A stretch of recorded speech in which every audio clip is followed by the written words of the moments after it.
Episode number 6 की starting होती है और जिंगयान शिष्या को देख मन में कहता है, ऐसा लगता है कि अब वो बेहतर महसूस कर रही है। हालांकि हम दोनों के बीच में एक कॉन्ट्रैक्ट हुआ है, लेकिन अब ऐसा लगने लगा है कि मैं धीरे धीरे इसके करीब जा रहा हूँ। और फिर शिफ्ट तर वो लोग घर पहुंच जाते हैं, जहाँ पर जिंगयान शिष्या को अपनी गोद में उठाकर अंदर ले जाने लगता है और वहीं शिष्या सो चुकी होती है। और फिर वो उसे ले जाकर बेड पर लेटाता है। तभी शिष्या जागती हुई कहती है, क्या हम घर पहुंच गए? वो इस पर कहता है, हाँ हम घर पहुंच गए। और शिष्या, तुम किसी भी बात की चिंता मत करो और शांति से सो जाओ। और वहीं वो आग बंद करते हुए मन में कहती है, शुक्रिया जिंगयान। फिर से शिफ्ट में नेक्स्ट डे की मॉर्निंग दिखाई जाती है, जहाँ पर शिष्या जागती हुई कहती है, मुझे बहुत ही लंबे समय बाद इतनी अच्छी नींद आई। और फिर वो रूम के बाहर निकलती है और वहीं जिंगयान कांप रहा होता है और उसे देख वो कहती है, जिंगयान क्या हुआ है? तुम मुझे इस तरह मत डराओ, चलो मैं तुम्हें हॉस्पिटल ले चलती हूँ। जिंगयान कहता है, मेरे पेट में गड़बड़ होने के कारण काफी ज्यादा मेरा पेट दर्द हो रहा है और तुम जाओ, मेरे रूम में दवा रखी है। तब शिष्या कहती है, ठीक है तुम यहाँ पर बैठो, मैं जाकर तुम्हारे लिए वो मेडिसिन लेकर आती हूँ। फिर शिष्या जाकर वो मेडिसिन और एक गिलास पानी लाकर उससे कहती है, ये लो जिंगयान, अब फटाफट इसे खा लो।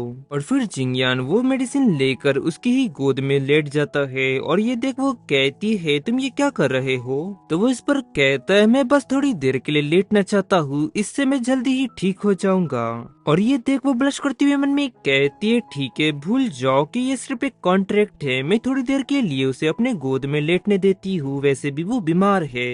फिर कुछ सेकंड बाद ही वो ब्लश कर मन में कहती है, शिष्या क्या तुम जिंगयान की वाइफ हो और तुम उसकी देखभाल इस तरह कैसे कर रही हो जैसे कि तुम उसकी मॉम हो? और वहीं शिष्या एक बुक पढ़ने लगती है। फिर जिंगयान आंखें खोल कहते हैं, शिष्या।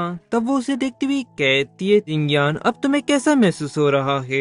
तभी जिंगयान उसे अपने पास खींचकर उसे किस करने लगता है और उसे खुद को किस करता देख वो चौंक जाती है और आगे वो कहता है, शिया ये मेरी तरफ से तुमको थैंक यू जो तुमने मेरी इतनी देखभाल की। और उठती हुई कहती है, जिंगयान मैं जाकर तुम्हारे लिए थोड़ी दलिया बना कर लाती हूँ। और ब्लश करते हुए वो वहाँ से आगे बढ़ जाती है और वहीं जिंगयान उसे जाता देख स्माइल करते हुए मन में कहता है, ऐसा लगता है कि शिष्या बड़ी आसानी से ही लोगों के सामने झुक जाती है।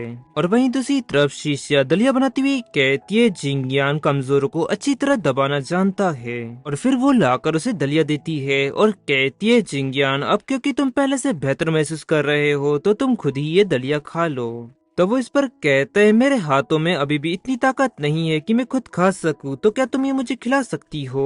और फिर वो थक कर उससे कहती है, जिंगयान क्या तुम बीमार हो जाने पर इसी तरह बर्ताव करते हो?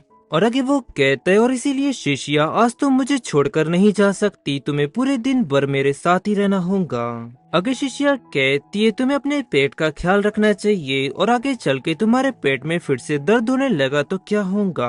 तब जिंगयान कहता है, तुम तो ऐसे ही कह रही हो जैसे कि तुम मेरे पास आगे से नहीं रहोगी। तब वो आगे कहती है, जिंगयान तुम हम दोनों के बीच के रिश्ते को तो जानते ही हो, हम ज्यादा समय तक एक साथ नहीं रहने वाले और फ्यूचर में जाकर तुमको एक ऐसी लड़की मिलेंगी जिससे तुम प्यार करोगे और वो हमेशा तुम्हारे साथ रहेंगी। ये सुनते ही जिंगयान उसका हाथ पकड़ते हुए कहता है, शिष्या तुम ये बात इतनी यकीन से कैसे कह सकती हो कि जिसे मैं प्यार करता हूँ वो तुम नहीं हो? अगर शिष्या कहती है, तुमने मेरा हाथ पकड़ा यानी कि इसका मतलब ये है कि तुम मुझसे झूठ बोल रहे थे? नहीं नहीं, मैं सच में ठीक फील नहीं कर रहा हूँ। और फिर शिफ्ट तरफ शिष्या को अपनी कंपनी में देखते हैं, जहाँ पर और मोमो से कह रही होती है, डायरेक्टर आप यहाँ पर आ गई और आपने कल मुझे मैसेज करके ये याद दिलाने को कहा था कि आज मुझे आपसे डिजाइन ड्राइंग लेनी है। तब इस पर शिष्या हिचकिचाती हुई कहती है, उसका एक हिस्सा भी बाकी है तो कल इसी समय तो मुझे फिर से ये पूछना। तब वो इस पर कहती है, ठीक है। और फिर हमें कुछ समय बाद का समय दिखाया जाता है, जहाँ पर शिष्या अपने ऑफिस में बैठते हुए मन में कह रही होती है, इसे बनाने में मुझे काफी ज्यादा समय लग गया, वो भी इसीलिए क्योंकि जिंगयान की अचानक तबीयत खराब हो गई, पता नहीं कैसे। और फिर शिष्या मैसेज टाइप करती है, क्या तुम अब बेहतर महसूस कर रहे हो? और फिर वो सोचने लगती है, मैं ये जिंगयान को मैसेज करूँ या फिर नहीं, और फिर वो गलती से उसे सेंड कर देती है। ओह नो, मैंने ये क्या किया?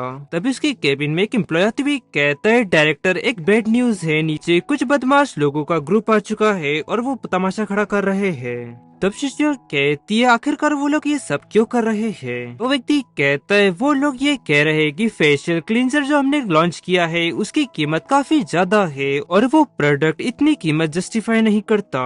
और फिर शिष्य हैरानी से कहती है प्रोडक्ट की कीमत क्या रखी गई है, मुझे जल्द से जल्द उस प्रोडक्ट के रॉ मटेरियल की लिस्ट निकाल कर दो। और वो व्यक्ति आगे कहता है फेशियल क्लींजर की 50 ml की बोतल का प्राइस 108 है। शिष्या की कहती है मुझे लगता है कि ये कोई आम लोग नहीं है बल्कि ये हमारे कॉम्पिटिटर कंपनियों ने जानबूझकर हमारे खिलाफ इन लोगों को यहाँ पर भेजा है।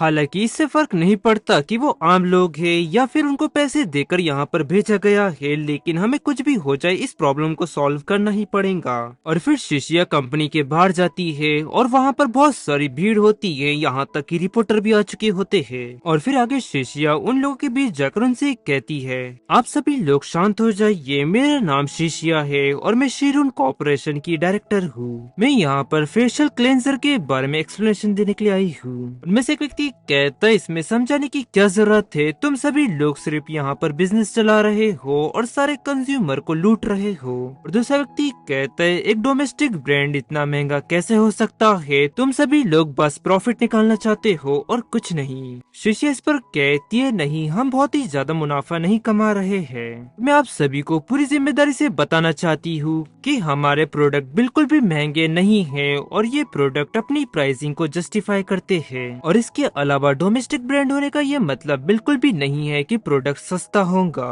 और हम लोगों ने हमेशा ये ध्यान में रखा है कि प्रोडक्ट इस्तेमाल करते वक्त कस्टमर हमेशा सेटिस्फाई रहे। वो व्यक्ति आगे कहता है क्या तुम इसका सबूत दे सकती हो, इस बारे में बात करने का क्या फायदा। और फिर तभी शिष्य की नजर एक रिपोर्टर पे पड़ती है और वो उसके पास जाकर उससे कहती है हेलो, क्या तुम हमारे नए प्रोडक्ट को इस्तेमाल कर देखना चाहोगी। इस पर वो रिपोर्टर हाँ कह देती है। फिर शिष्या उसे वो फेशियल क्लींजर लगाते हुए कहती है इसमें एमिनो एसिड है जो कि बिल्कुल भी कोमल स्किन पर जलन नहीं करता और ये उन लोगों के लिए काफी ज्यादा फायदेमंद है जिनकी एकदम स्किन सेंसिटिव है। और फिर वो लड़की आगे कहती है हाँ मेरी स्किन काफी ज्यादा सेंसिटिव है और इस फेशियल क्लींजर को लगाने के बाद मेरी स्किन बिल्कुल भी खिंचाव महसूस नहीं कर रही। आगे शिष्या कहती है और अगर तुम इस प्रोडक्ट को लगातार इस्तेमाल करती हो से तुम्हारी त्वचा का रंग भी बेहतर होगा। आगे वो लड़की कहती है मैं तो इस प्रोडक्ट को लेना चाहूंगी और मुझे तो इस प्रोडक्ट की कीमत जस्टिफाई लगती है और साथ ही में इसकी क्वालिटी भी बाकी ब्रांड से काफी बेहतर है। आगे शिष्या कहती है अब मेरे ख्याल से आप सभी को साबित हो चुका होगा ये प्रोडक्ट कितना बढ़िया है और आप सभी के लिए ये कितना फायदेमंद है। और फिर सभी भीड़ वहाँ से चली जाती है और रिपोर्टर भी। और फिर शिष्या वापस कंपनी में लौटती है और मोमो कहती है डायरेक्टर वाकई में आपका कोई जवाब नहीं, आपने तो कमाल ही कर दिया। और गाइस इसी के साथ ये एपिसोड यहाँ एंड होता है। पसंद आया तो लाइक एंड सब्सक्राइब जरूर करें। मिलता है आपको जल्दी नेक्स्ट एपिसोड में।